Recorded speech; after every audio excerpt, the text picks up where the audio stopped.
Prophetess Anita Swain, and that we're celebrating my mom's birthday. She turned 85 years old today. And what do I have to say about my mom? My mom and I have not always agreed. You know, those that knew me, I was a little girl, I was pretty kind of wild.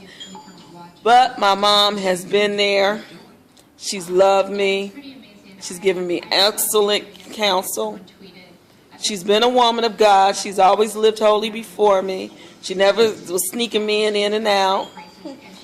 I never seen her with a beer bottle in her hand. She lived a life that she preached about. I never seen her going to smoke some marijuana.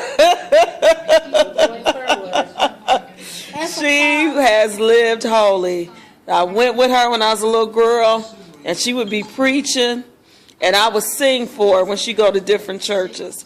And you know, and I remember I was like, oh, I knew I was called to preach, but I didn't think I was going to be a preacher. But you know, here it is. When I turned 21, I started preaching, and so I'm 47, about to turn 48, and I'm still preaching. But the morals that she instilled in me, the values that she instilled in me, you know, it's always will remain with me. You know, I truly had a good example of a holy woman, and I am still trying to reach that level of holiness that she was at, and integrity. And I have some integrity, and I have the holiness, but I'm trying to reach the level that she was at.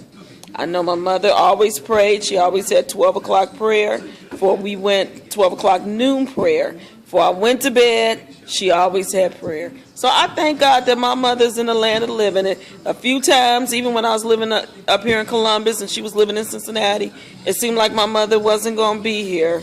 A few times since she's been in Columbus, they said that they found her non-responsive. And my heart goes out to all of those who have lost their mothers and they have lost their loved ones, because a lot of them was friends with my mother, and my mother was close to them.